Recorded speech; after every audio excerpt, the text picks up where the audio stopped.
Today, I will be demonstrating a painted over collage, and we're going to be doing a floral bouquet in a vase. And I'm going to, this is the almost finished layer, not quite, we're going to add a little bit more details, but this is basically the direction we're heading. Okay, so we are going to start with collage. And I have drawn a variety of high contrast black and white pieces of paper that I've torn up, some stripes, some circles, some wonky checkered patterns, just some marks. This is book text and sheet music. You can use whatever you have, but try to find things that have some pretty strong contrast because it's more fun and it'll show up better under the paint. And you just tear it up and glue it down in a pleasing manner. So what I want you to remember, though, is the direction that you want to head. So you will notice here, as you see through the paint, that I have some strong black and white visual element here to kind of suggest the tabletop. And I have some here in the center for the cylinder of the vase. And then I have some lighter volume, less contrast in the background for visual interest. So that's what I've done here. I have kind of a strong vertical element in the black and white collage pieces that will make up my vase. Here I have some strong horizontal elements that will make up the tabletop. And all of these have been glued down now. So we are going to start with some alizarin crimson, which is red, and it's kind of a transparent red. You can see through it. You'll notice that on the barcode I've smeared some paint, and you can see through the lines of the paint to some extent. If you do a thin enough layer, that's transparent. And then I'm going to mix it with some white. Now white generally, titanium white, is opaque, so the idea is to paint a thin layer over all of the whole background to begin. That's our this is our first layer. Our second layer now we're making is I'm just mixing up some alizarin crimson red and a little bit of white, and I'm going to go over the entire thing to make a cover the entire background. I'm switching to a wider brush, dampen my brush, mix up a little more paint, and then apply it all the way across.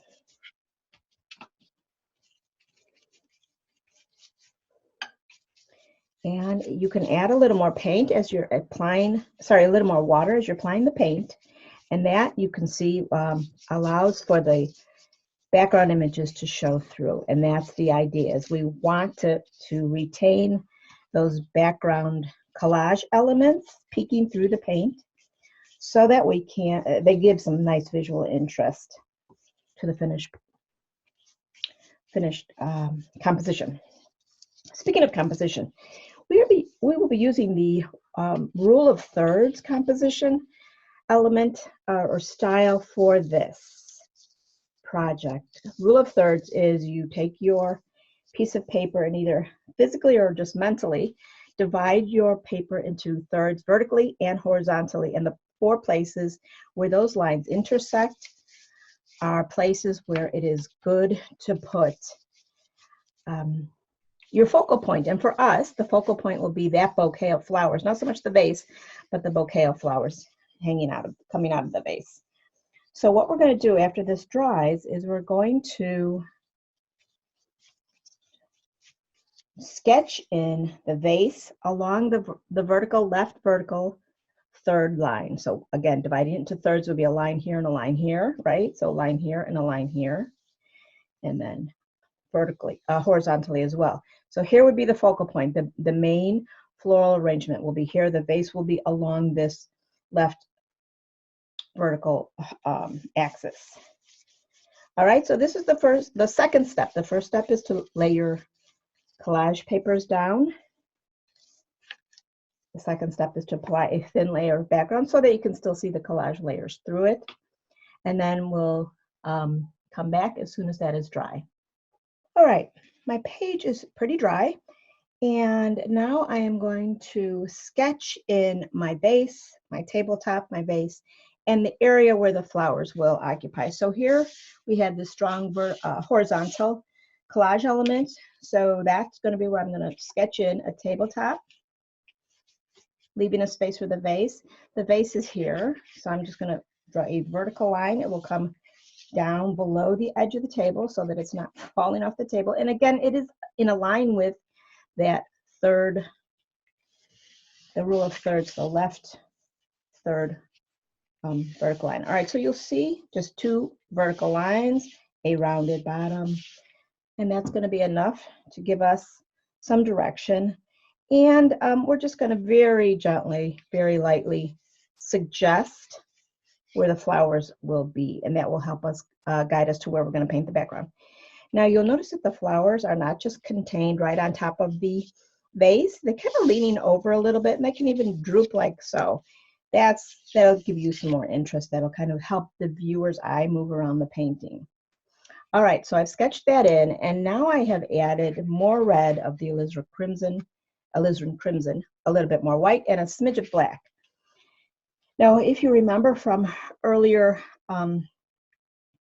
videos, what we're going to do is we're going to paint highlights and shadows on the vase, and then we're going to paint the background. First, we're going to establish the light source. The light source will be coming from here, so this will be the light. The lightest part of the vase. So I'm just going to add mix a little bit of white with a little bit more white than is the background. So there you go, that's pretty light. So the light source is coming from the left. I've just decided that. And so we'll just paint a light color of the pink on this side to signify the light hitting the vase on this side. Dry your brush off or wipe your brush off. And then we're going to add a little bit of the black to the red. Woo! Now notice that black's powerful, so you just need a little bit. We're going to add this to the opposite side of the vase.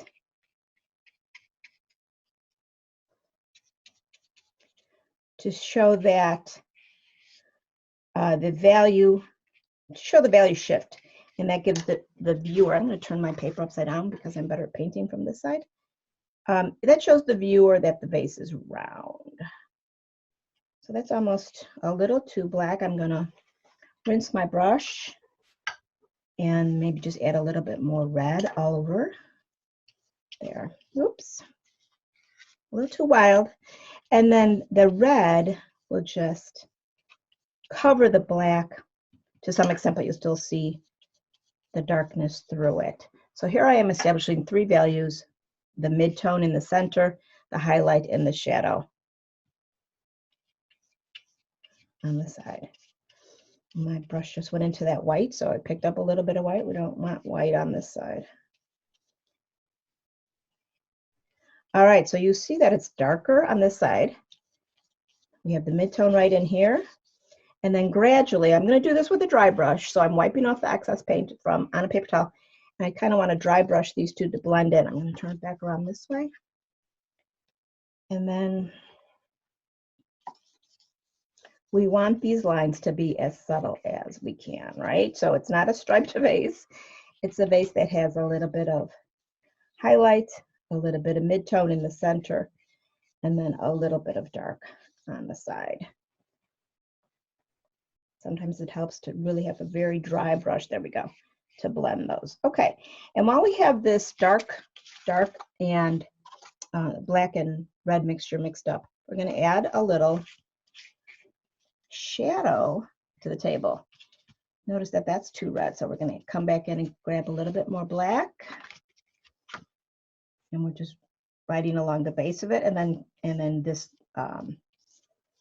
off to the side, because if the light is coming from the upper right here, it'll shine on the vase, and the vase will cast a shadow and block that light over here on the table. And that can be indistinct, can be kind of just a very light, indistinct shape. All right, now we're going to treat the background. And remember on the Bob Lass 185 where he talked about dark, light, dark, light. So the dark is the background behind, so the wall behind the vase will be dark. The wall next to the vase will be light. On this side, also behind, will be light because the dark is shining on the vase and then it's shining on this wall. So it's basically missing this side of the wall because it's shining on the vase, and then it's going to be over here. So what I'm going to do is I'm going to take a little bit of the white and mix it with the littlest bit of black to get a little bit of water to get some light for the light side. Okay, so I'm starting at the tabletop, which I've drawn the line there, coming up here, and then I'm painting this in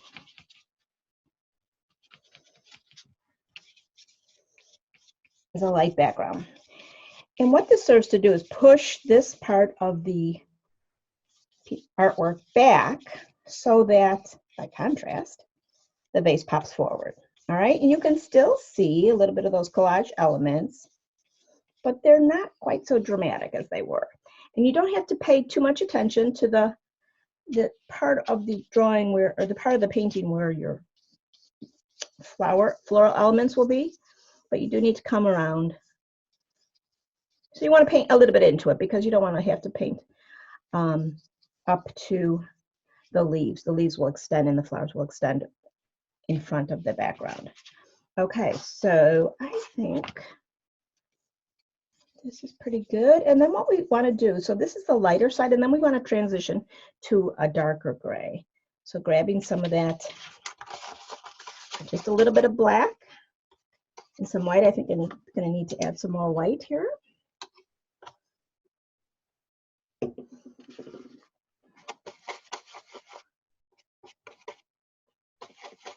little bit darker. So this side is going to be dark, right?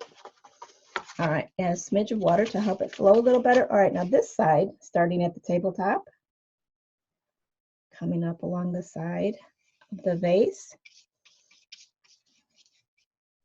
Again, you don't have to be particular where the leaves and flowers will go.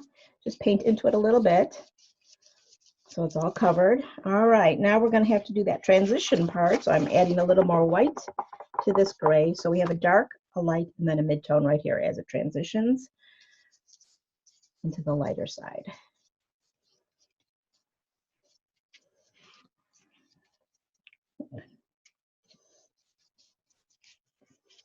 All right, so you'll notice I left the center area I didn't need to paint here because we're just going to go ahead and add colors for the bouquet. And then I need to finish this part up here, maybe a little bit darker.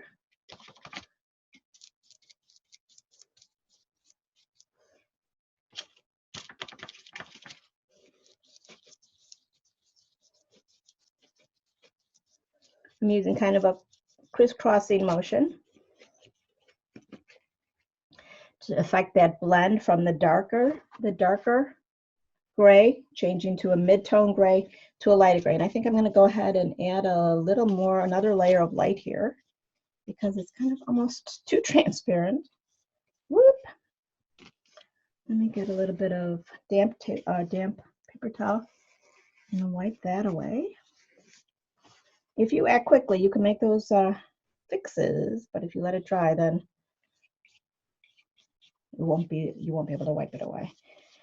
Now, sometimes when you're painting over collage, it does buckle a little bit where it's not completely adhered to the background. That's okay. Just adds a little more visual interest. Okay, so wanting to get a consistent color that changes gradually from lightest to darkest. All right, now I think the base looks good. The background's done. I think I'll leave the table as is. Maybe just go in with a little bit more dark, a little more shadow.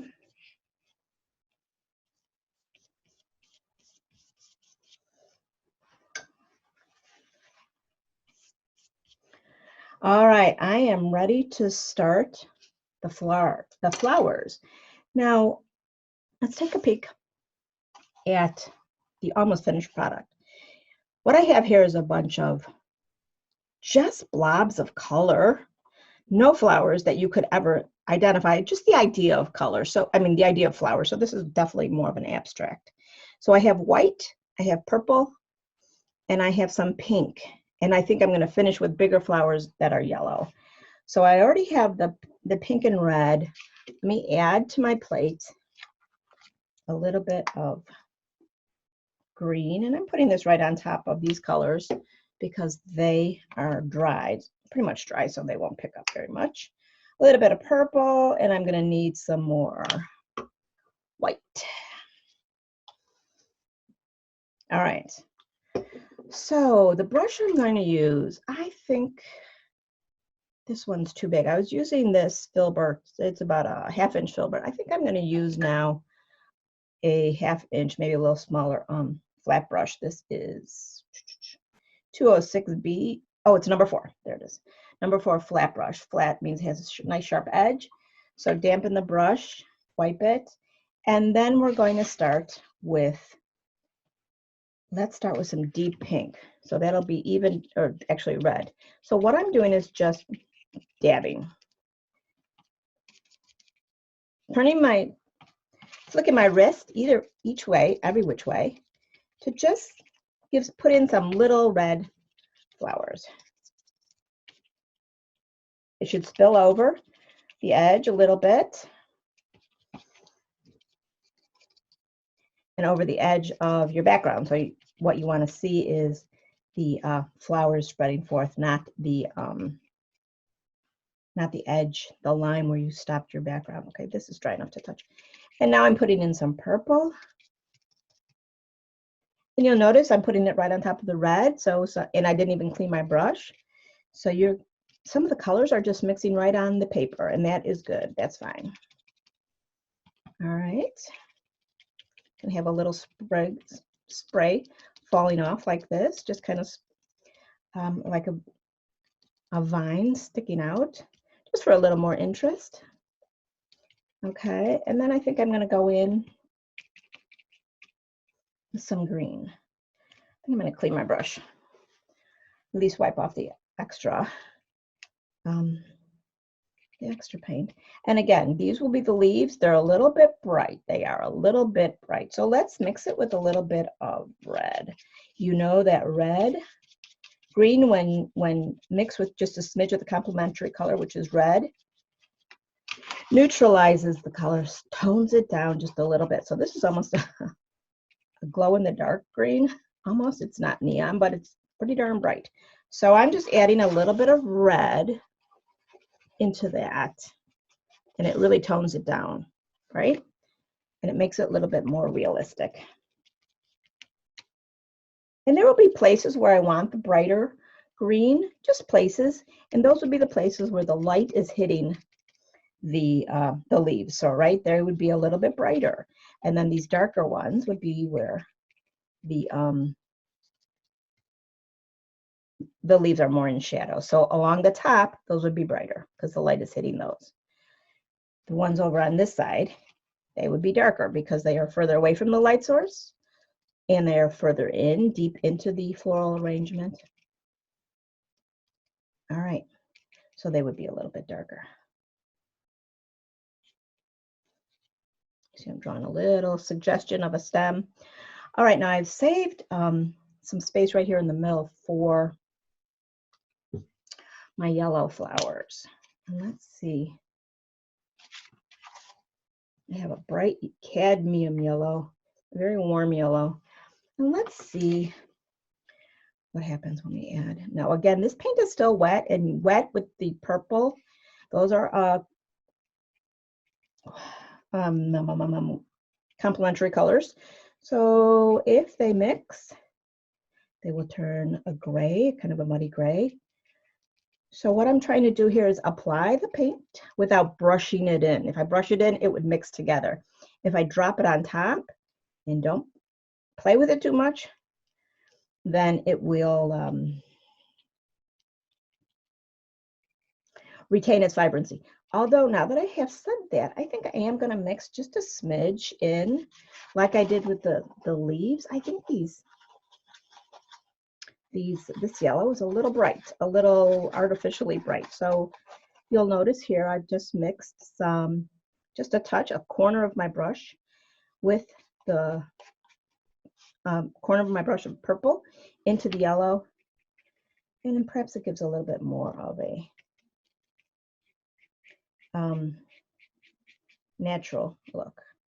And I am actually going to brush it a little bit because this kind of flower I'm going to want to be a little bit more circular. And then maybe I'll just do a little bit of a hint there and a little bit of hint in there. Now I'm going to let that dry because I want to put another layer of brighter yellow on it. And I think, what do you think? A little bit more green for the leaves. Remember, you want the flowers to spill over the edge of your vase. Maybe put in a little bit more. Do I have any? I have a little bit more red. Let's put in a little bit more red here. The red has kind of disappeared since it was my first layer. Put a little bit more red in. All right. I think I need just a little bit more coming off this way. Just a spray or two or three. So I chose 3 main blossoms because when your eye looks at artwork or even in nature, 3 is a more pleasing arrangement. Odd numbers generally, but 3 specifically. And that is because when you have 2, the eye goes back and forth between the 2, trying to figure out which one is the focal point. When you have 3, 1 is a bit more, it's just easier for your eye to figure out. It's more pleasing to figure out. Now, what I'm trying to do here is just give the idea. Again, this is not a flower you would ever find in a conservatory because it's made up in my mind. So I'm just kind of giving the idea of petals that are coming out, circular, spiraling out from the center of this floral arrangement. And maybe I'll go back into the center with a little bit of a darkness for maybe the seed or the stamens, I think, are in the center.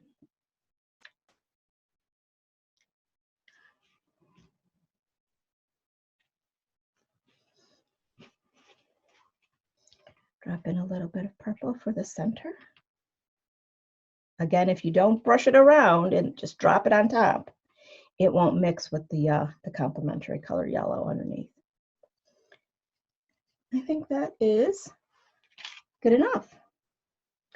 Now, after it completely dries, I can go back in with a ballpoint pen or a fine point marker and give it some definition, give it some scribbles, give it a little more visual texture with just pen marks. But that is entirely up to you, and I think I'm going to call this one done. All right. Hope you enjoyed making it. Bye.